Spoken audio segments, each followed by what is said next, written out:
Good morning, Chairman Comer, Ranking Member Raskin, and distinguished members of the committee. My name is Kimberly Cheatle, and I am the Director of the United States Secret Service. I appreciate the opportunity to appear before you today. The assassination attempt of former President Donald Trump on July 13th is the most significant operational failure of the Secret Service in decades, and I am keeping him and his family in my thoughts. I would like to offer my sincerest condolences to the family of Corey Comparator, a former fire chief and a hero who was killed in this senseless shooting.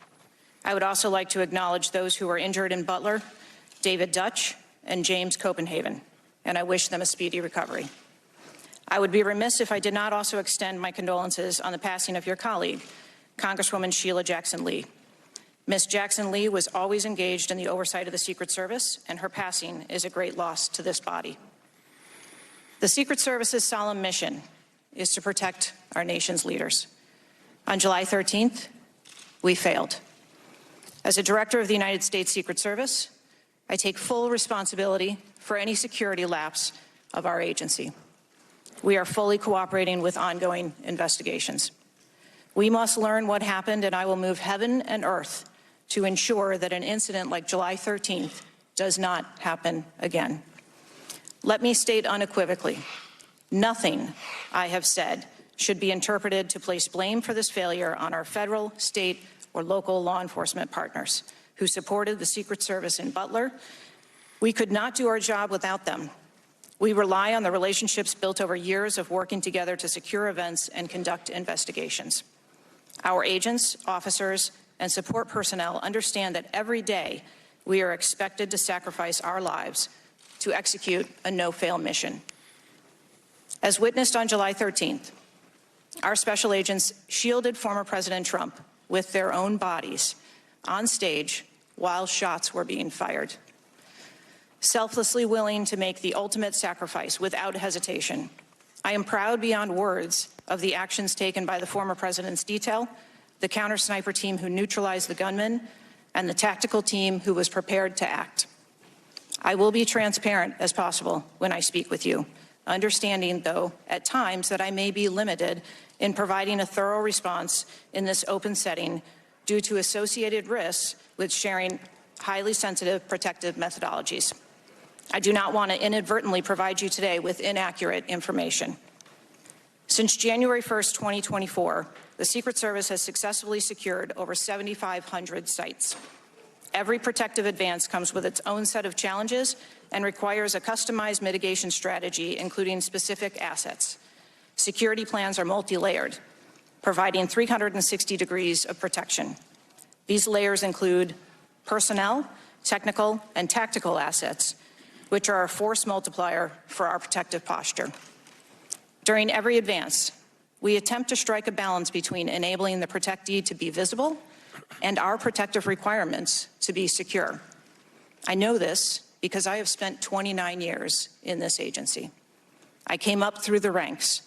I've secured events for every president since President Clinton, supervised on Vice President Cheney's detail, led our training center, oversaw all of the investigations and protective visits in the state of Georgia, supervised on Vice President Biden's detail, and the agency's entire protective mission during the Trump administration.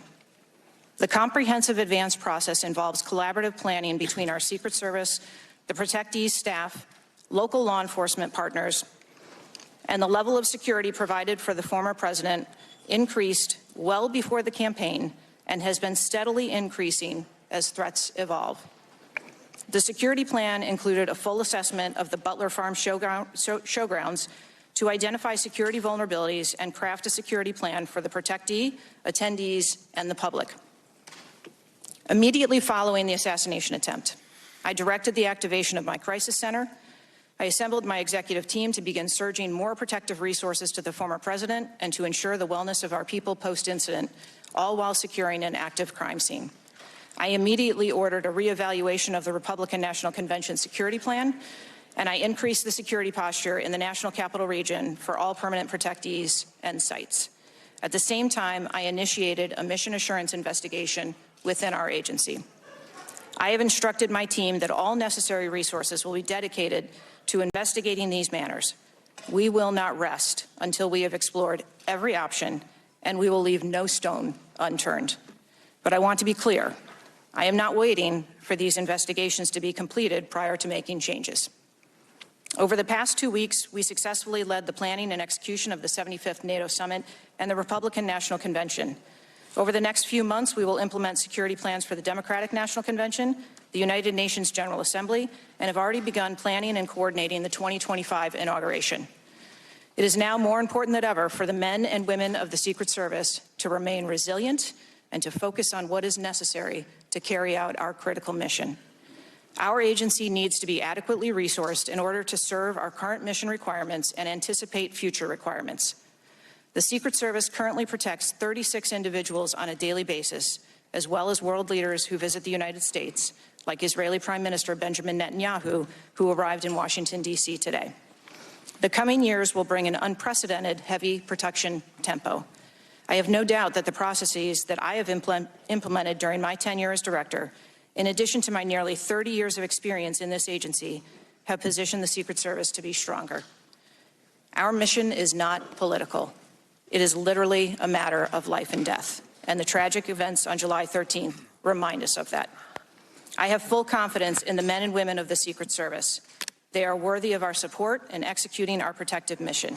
Thanks for watching. Stay updated about breaking news and top stories on the NBC News app or follow us on social media.